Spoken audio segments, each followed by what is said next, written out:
This story begins, at least for me, with the passing of a legend. To those who knew him, David Villarreal was a friend, a brother, a kind soul, and an absolute monster of a trumpet player, to say the very least.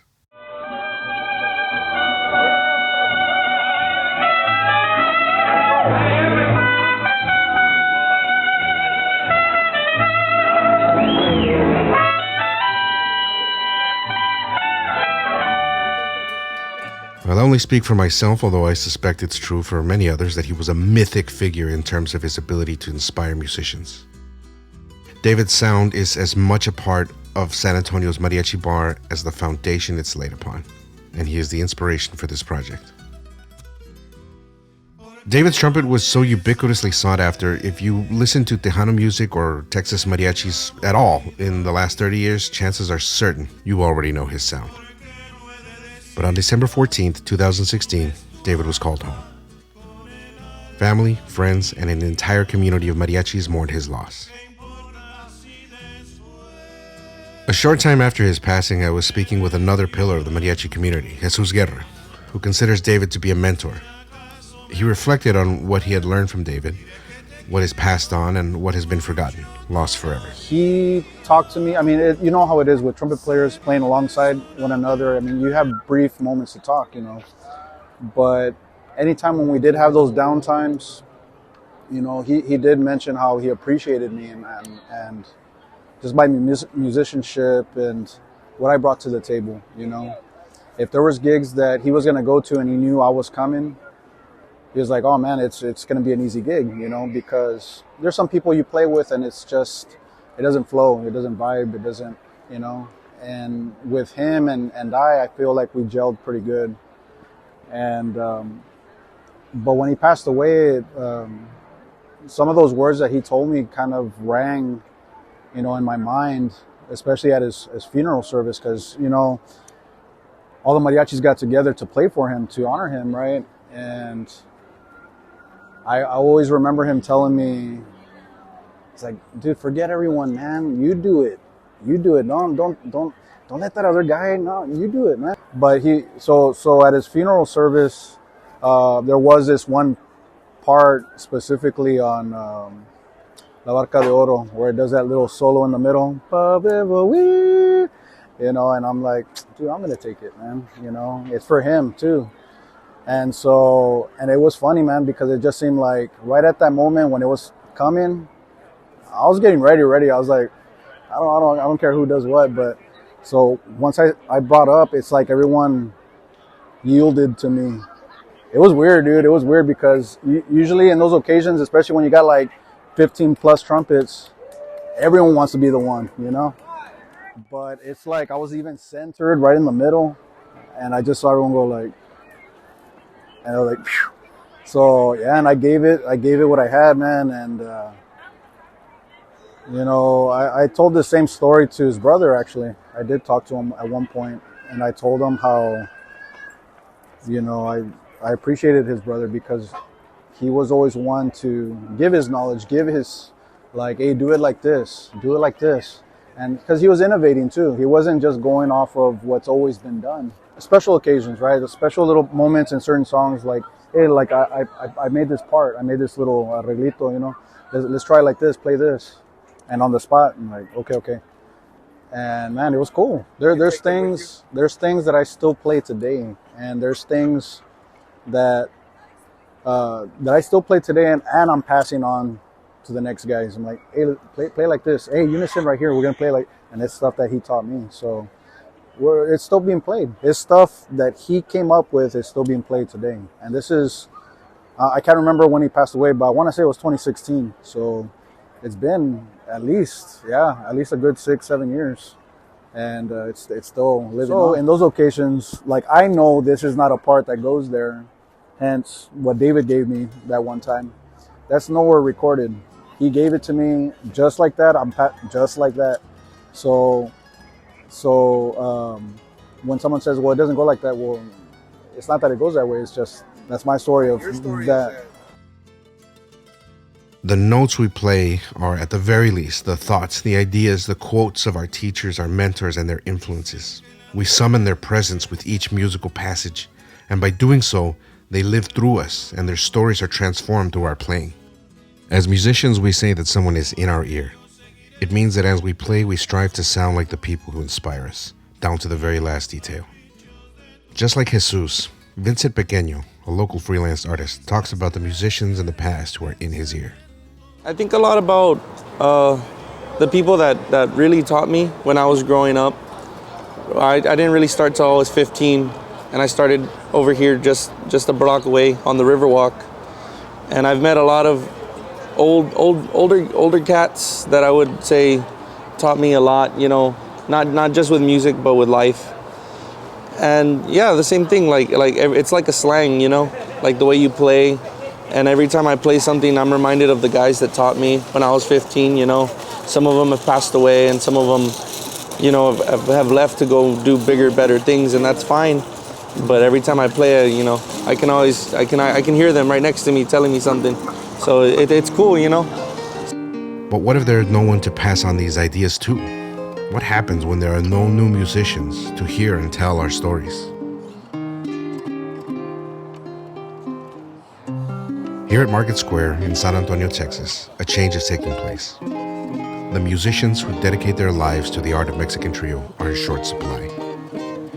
Having retired, passed on, or returned to their homes in Mexico, the future is uncertain for what has been a cultural icon for the city.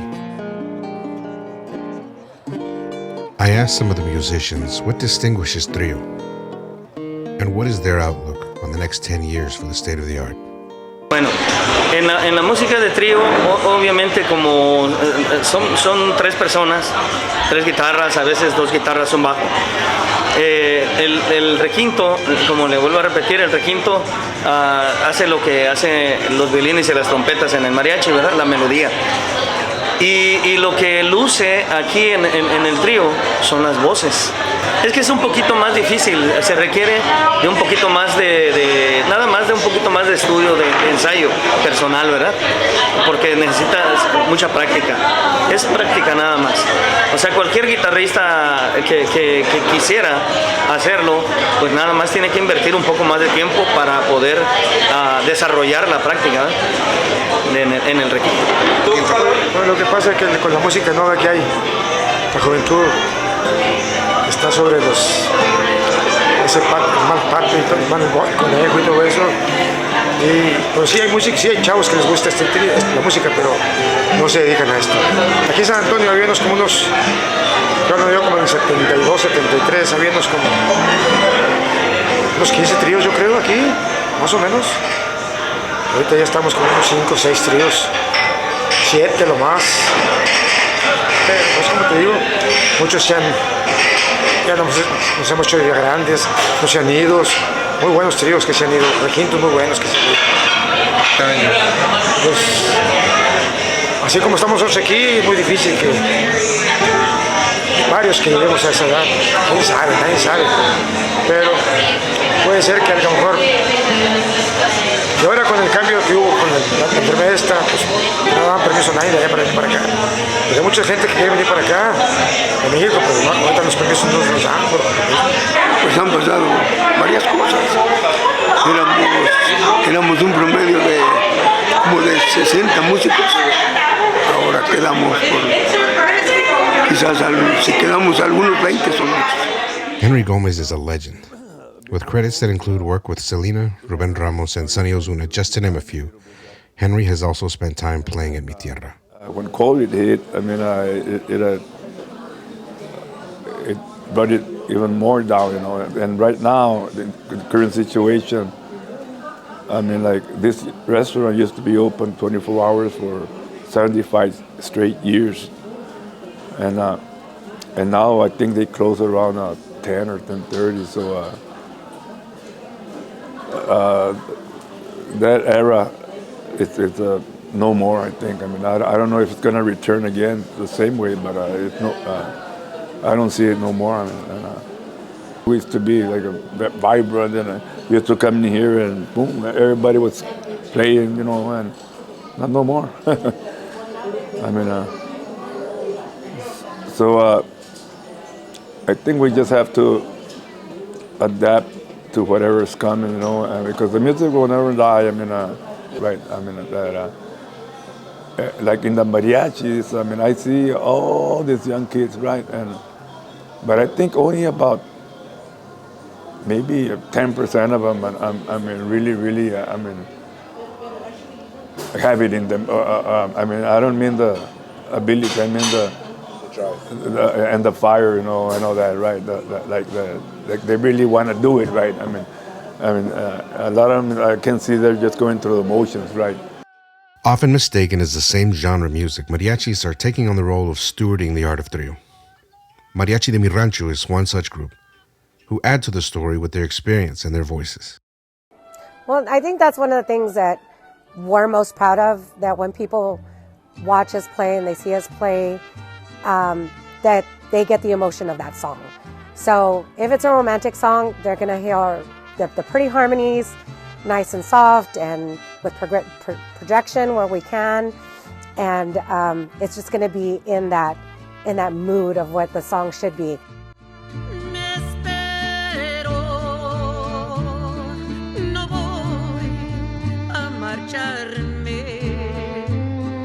No voy a dejarme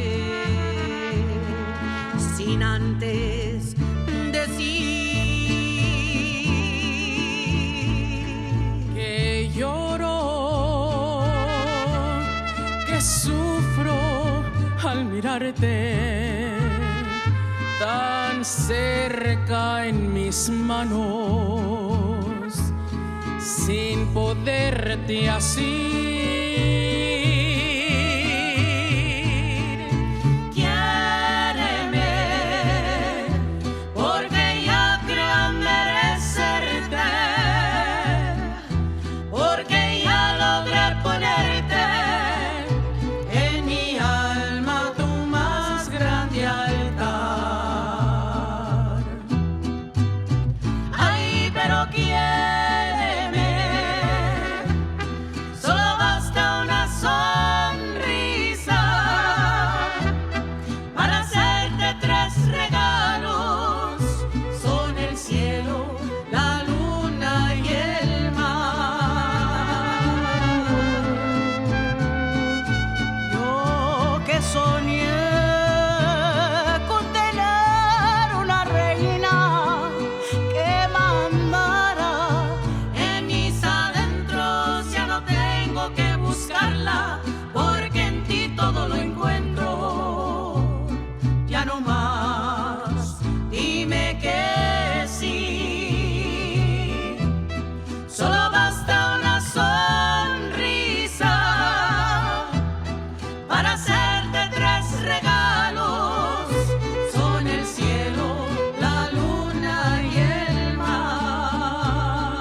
Similarly, Mariachi Festival de Oscar Garza has become a family tradition that has lasted for over 30 years. A lot of these kids or guys in general just coming up into the mariachi couldn't find a group that would give them the opportunity. Everybody seems to want experience. And you know, I want experienced musicians too, but sometimes it's just better to get them from the very beginning. That way you can mold them into what you need them to be. Like you said, it is a trend and we see them come and go. I don't object to any of those changes. The biggest thing for me, and I think with the new generation, is that we're basically trying to keep up with the tradition, keep a tradition going. Reloj, no marques las horas, porque voy a enloquecer. Ella será para siempre cuando amanezca otra vez. No más nos queda esta noche para vivir nuestro amor. Y tu tic-tac me recuerda mi irremediable dolor. Reloj, detén tu camino, porque mi vida se apaga. Ella es la estrella que alumbra mi ser. Yo sin su amor no soy nada. Detén el tiempo en tus manos. Haz esta noche perpetua para que nunca se vaya de mí, para que nunca amanezca. Some facets of the trio live on through the efforts of musicians from other genres like the mariachi appropriating certain stylistic cues like harmony. But this is more of a case of hearsay, a hopeful rumor, rather than a first-hand retelling of a rich story. This sound needs to be in more ears.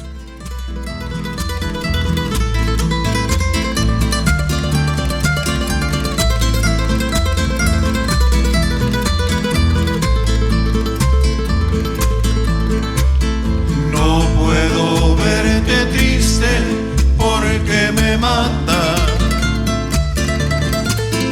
tu carita de pena, mi dulce amor. Me duele tanto el llanto que tú derramas, que se llena de angustia mi corazón. Yo sufro lo indecible si tú entristeces. No quiero que la duda te haga llorar. Hemos jurado amarnos hasta la muerte. Y si los muertos aman, después de muertos, amarnos más. Si yo muero primero, es tu promesa. Beautiful is too small of a word to describe this style of music.